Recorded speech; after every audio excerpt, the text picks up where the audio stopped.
Welcome back to the TMC Project. I'm happy to have you here. Today I bring to you an Inc. article, 8 Lifestyle Habits, the Healthy... One more time.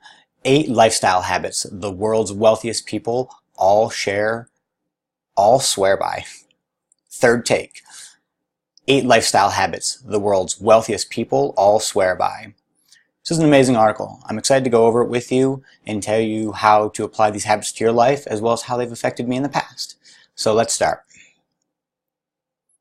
Wow, billionaires like Bill Gates and Oprah Winfrey say they practice these regularly.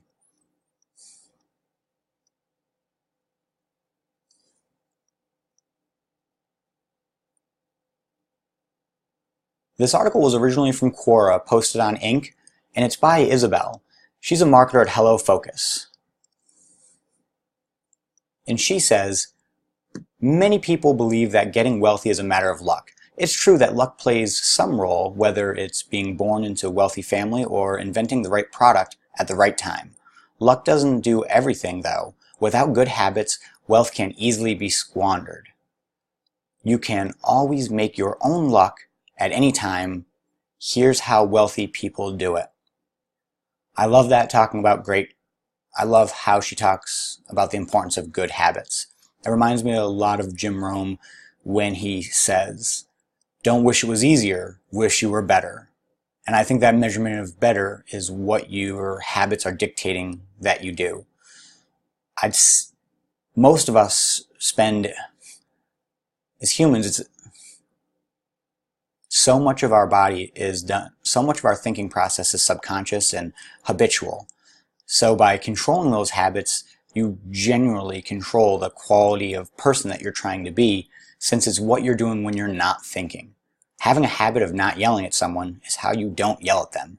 It's not by yelling at them, realizing that you're angry, and then pulling back and apologizing. They're so close yet so very different. Let's move on. The first point is powerful. Always keep learning. Much of Warren Buffett's success came from the fact that he was always learning. The common wisdom that it took at least 10,000 hours to be an expert at something applies to business as well. Buffett didn't get lucky in his investments. He consistently learned what makes businesses grow, how to get struggling businesses out of trouble, and how to protect his investments. This applies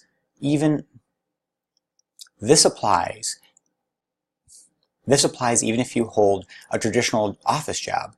Yes, connections in politics can get some people ahead further, but at the end of the day, you can always grow At the end of the day, you can't grow if you aren't good at what you do. It is so important to be forever learning. And it's also important to know that learning isn't memorizing. Learning is understanding. When you're learning, you're trying to get an idea of how the concept works. Very often, when you do really get the understanding of a concept, it can be very common to lose the story, sometimes some of the important points or pronouns, because once the mind takes that process in and that concept and that problem-solving technique, it will just run with it, and it's pretty mysterious yet incredibly powerful. Never underestimate how learning new problem-solving concepts and new ways of doing things, as well as how things have worked before, when you take those in, they're now available to you subconsciously, and when you are looking to solve your problems, you now have access to these answers as well, and it's incredibly powerful and can never be underestimated.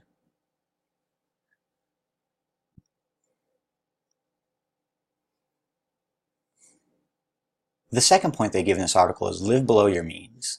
Mark Cuban is always telling the story about how he spent much of his 20s living in a small apartment with multiple roommates. Frugal living isn't about saving money. When you have extra income and savings, you have more freedom to grow. Instead of taking a dead-end job that eats most of your time, you'll be able to take more risk and take advantage of opportunities that might not have an immediate payoff.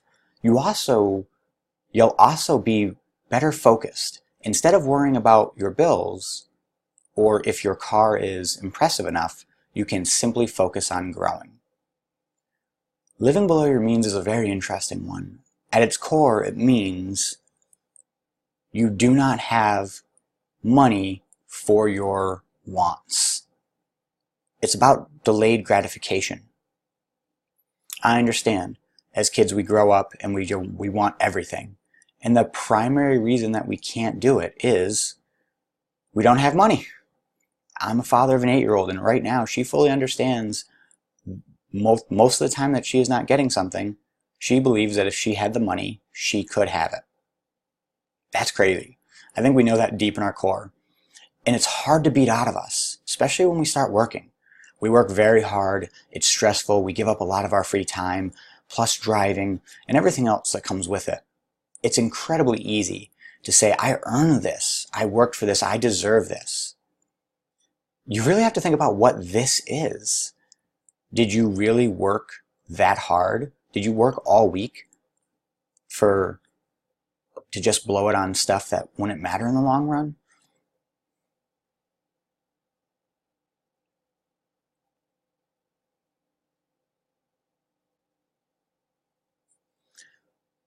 You really have to think about time and money whenever you're trying to spend it for something that you want. Wants are trivial and they come and go all the time. It's an emotion that's very powerful and it has to be watched.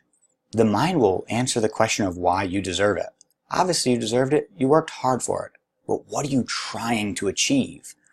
Is it a $30 lunch that you worked 3 hours that day to pay for? I don't think so. I think you work every day so that way you can have those life events and that expansion of time and freedom. You don't work really hard to spend every bit of it to make sure that you're never not working. It's important to remember that. There will be a day where you're no longer interested in working this hard. However, you will still want everything you wanted before. Set yourself up for success. Train your mind and body to not just give itself what it wants because it believes it's worked for it. Put actual stipulations and standards. Make a game out of it. Give yourself 3 or 4 prerequisites whether you can buy something or not. And then it'll really feel like you earned it. You're working either way. You have money either way. Make an entirely different track for how you actually justify gaining things. And you'll find that not only is it incredibly rewarding, the delayed gratification feels good, the satisfaction of hitting those prerequisites feels amazing. And if you're doing anything around personal development or growing a business, you make that's perfect. When I want to do something, I make the challenge in a way that will benefit me. And the best example I have is my diet. I don't eat sugar. It's because I love sugar, but I don't like what I look like or feel like when I'm eating it. But I have a daughter, and who doesn't want to have candy on Halloween with their kids? I mean, that's what memories are made of. So, how do I do it? Super simple. 2 prerequisites for me to have candy on Halloween. 1, no fuck-ups. From now till Halloween, there is no slipping up. The fasting is on, the content is on, the diet is on. And then, my favorite part, and it's going to be real fun. After Halloween, binge eat. 3 days. It'll be all gone. Get it in and out. I don't need a month of bad teeth and a crappy diet. I'll eat it all, poop it all, and just move on. But after that 3rd day, it's a 3-day fast. I'm going to work for that sugar. I did earn it by I did earn it. I worked hard, I stayed consistent, I stayed on my diet. And I got to have that gift of, having a great time with my daughter, enjoying Halloween and not having to tell her, no, we can't have this fun candy together. But the second it's over, I remind myself what the mission really is. That was a good time. That was called fun. That was a vacation. Let's get back to work. Let's earn the next time. And the best way I know to do that, 72-hour fast. I've just carb loaded myself with a bunch of shitty ingredients and I don't want it in my system. So I'll get it out and it'll be a blast. I'm also hoping it makes for really fun content.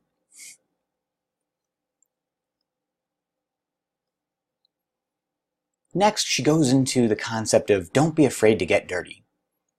As you start to climb the ladder, don't start to think that certain tasks are beneath you.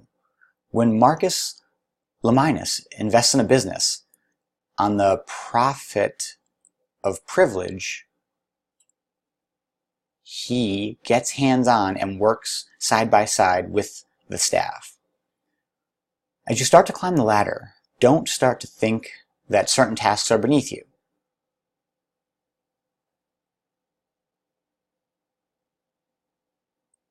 Limus,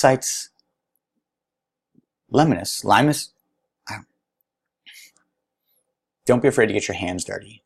As you start to climb the ladder, don't start to think that certain tasks are beneath you. Lemonis cites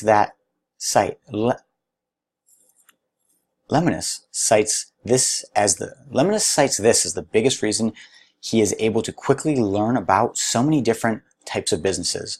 Working in the trenches creates a more fascinating learning curve. Trying to learn from above, working in the trenches creates a much faster learning curve than trying to learn from above.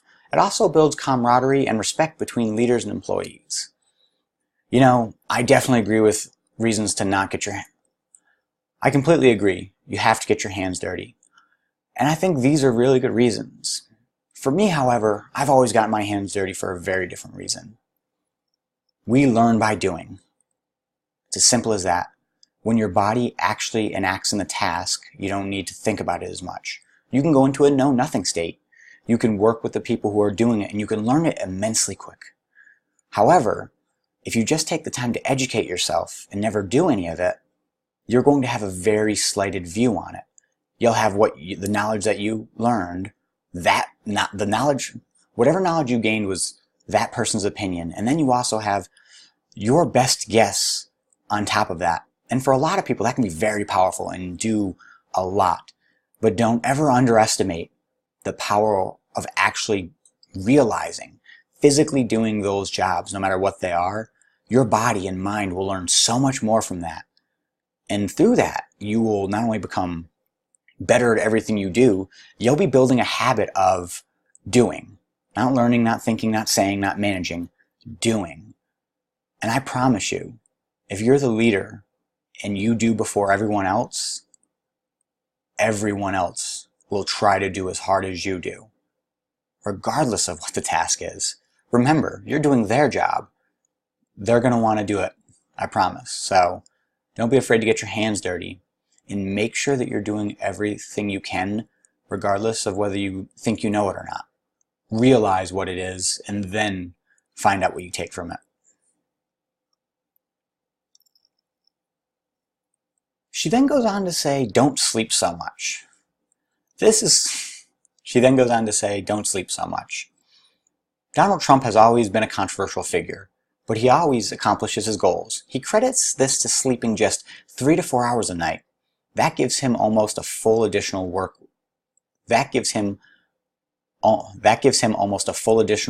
day each day compared to someone who is sleeping 8 to 10 hours.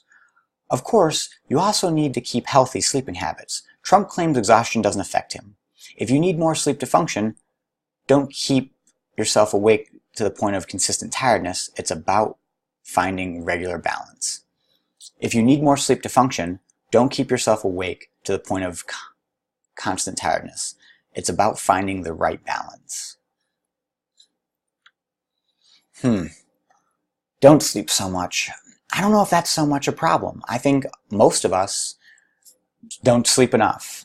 I think what we do is I think we're sleepwalking all day. I think we're awake and not concentrating on our tasks, effectively being asleep. That is not what we want to be doing. If you are up, you are acting towards a goal. You are doing that with intention. And if you do it raw and hard, and you leave it on E every single day, no worries. You'll get more than enough sleep because your body will want to crash. And you're going to wake up very excited the next day because you know what you did yesterday? A lot. And today's going to be a lot more. It's when you catch yourself wandering through the day, not really doing anything, and claiming that that's awake. No, that's sleeping at the wheel. Don't count that. Get 8 hours of sleep.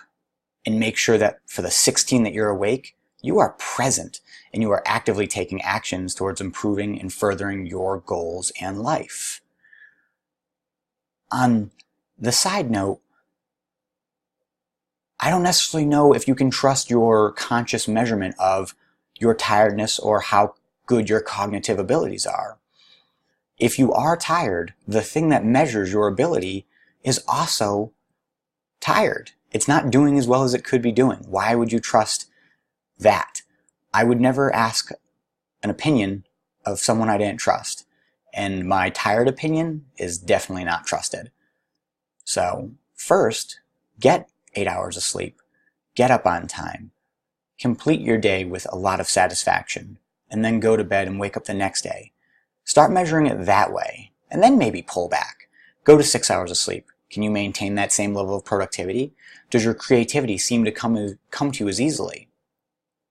Or are you not able to hold on to thoughts? Is your memory dropping? Do you lose concentration? Do you find that when you get 2 hours less of sleep, you need another hour of TV just to break even? I gotta tell you, I would rather take the 8 hours of sleep and work hard through that hour, because task changing will always eat up way more time and calories than focused concentration and effort.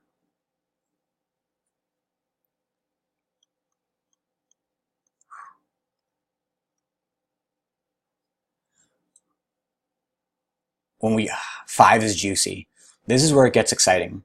Seek forgiveness, not permission. When Bill Gates was in middle school, computers were expensive to operate, and each student only had a limited amount of computer time. Bill Gates found bugs that allowed him to stay on the computer even when his time had run out. When he was finally caught, he traded his ability to find flaws in the security system for more computer time. While you never want to outright break the law, many people become so caught up in ideas of needing permission that they never take risks. Oh, I get shivers and chills just saying those words. How many times in your life did you not take action because of a misbelief that some form of permission was required for you to take action on your life? Absolutely not. And more importantly, most people wouldn't even know the right question to get the permission. You're better off just taking action, seeing your results, and being ready to take on what happens next. Remember, you're walking through life with positive intentions, trying to add to the world and make it a better place. If you make mistakes and you're open and honest and you explain your intentions and what your goals were and identify that you do see where they pointed out the flaw and where the fail was happening. Seek forgiveness, seek advice. You could very easily turn the person that was upset with you to your strongest team member. He'll not only appreciate the fact that you could accept the flaw that made the mistake, but grow and move forward. However, if you just didn't act because you needed permission, you don't even know. That doesn't count. That's called failure. That's not swinging. That's a strike. Don't do that to yourself. Think about what you're going to do. Take action. Be open-minded, and whatever you do, when you do finally slip up or something goes wrong, may not even be your fault, might just be life. Be willing to say, my fault. Take the blame on your shoulders. Be the bigger man and control the situation and move forward. Show people that you are willing to take responsibility, and they will give you more responsibility.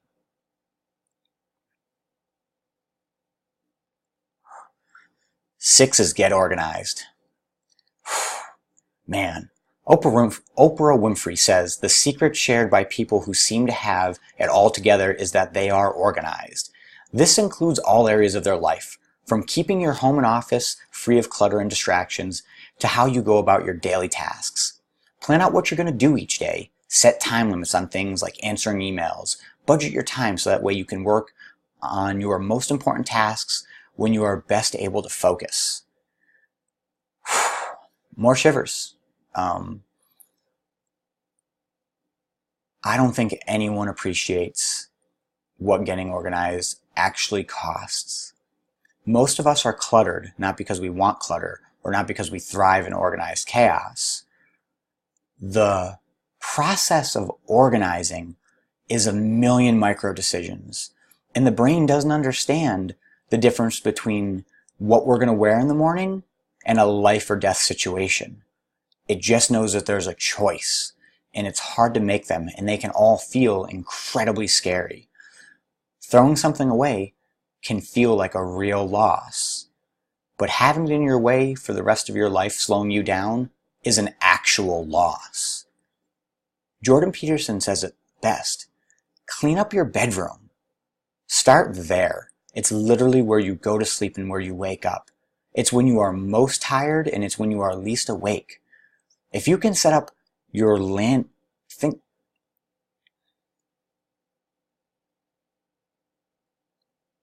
matter how long a plane flies, it always starts by taking off on the ground, and it ends by landing on the ground. Treat your bedroom as your landing pad. Have it situated to set you up for both success in the morning and the evening. And then from there, I take a forward momentum approach. Wake up one day, walk through your house and see what you do, where things are and where they could be, and then move them. Put them in a new place. It's incredibly frustrating at first. The mind knew where it was, kind of, which is why organized chaos works for so many people. Thinking we'll believe we know its location, but we won't actually have that information readily available. We'll just have an idea of it. However, if you actually watch what you do in the morning and at night, and then mindfully set things up so they're where they need to be so that you can grab them, you're really assisting your body and your subconscious to help you change. Also, by keeping yourself organized, you know when you're slipping. You have to know when you're slipping. It's another way of falling asleep at the wheel. So get organized and stay organized. And the best tip I have for that, subtraction. Throw away half your shit. Trust me, the stuff that you have will be more valuable and you'll find a better use for it. There's no question about it. And if you don't believe me, I recommend the book Minimalist. I recommend the book Minimalism. It's absolutely amazing, and it can really show you the power of unstuffing your life.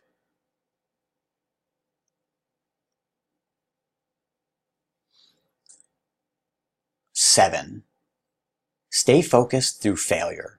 Succeeding is easy. It's what you do when you inevitably fail that defines you.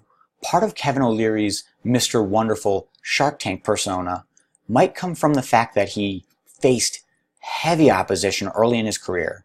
His business partners told him he was unfocused, and the New York Times and Wall Street openly criticized his business dealings in an effort to undermine him. Oh my God, I can't even imagine what that was like. I know when I'm just with a couple of friends and I feel like I have a confident point and I'm being undermined, it tears me apart. It's like the sheet was pulled from under my feet and now I'm drowning. You have to stay focused. You didn't start talking because you started talking because you started acting because you knew you were right in that action. And even though there was failure, you still have to stay focused because the action was wrong, but the outcome is what you're aiming for. So you have to keep moving forward. O'Leary took in feedback to the extent that it was constructive. But dismissed everything else as background noise. And his laser focus led him to being able to sell his first company for $4.2 billion. What would have happened if he let a couple of reporters undermine what he was doing? $4.2 billion wouldn't have happened, that's for sure. So, only you can know what you're doing, and only you can keep pressing forward through failure. But stay focused. Take the criticism, take the responsibility, and keep pushing forward.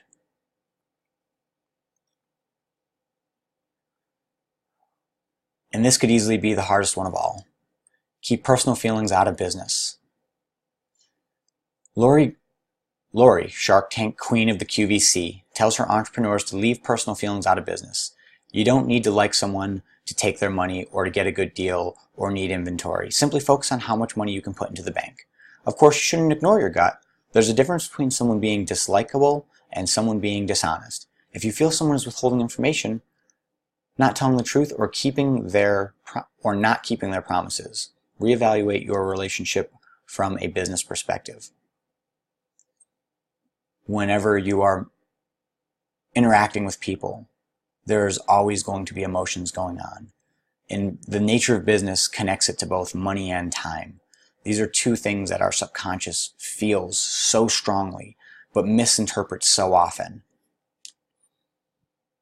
By removing your personal opinion and your ego out of the situation, you can actually take the time to really look at the scenario, rationalize what's happening, and make a decision on how to move forward. After that decision, you really need to keep your personal feelings out of business.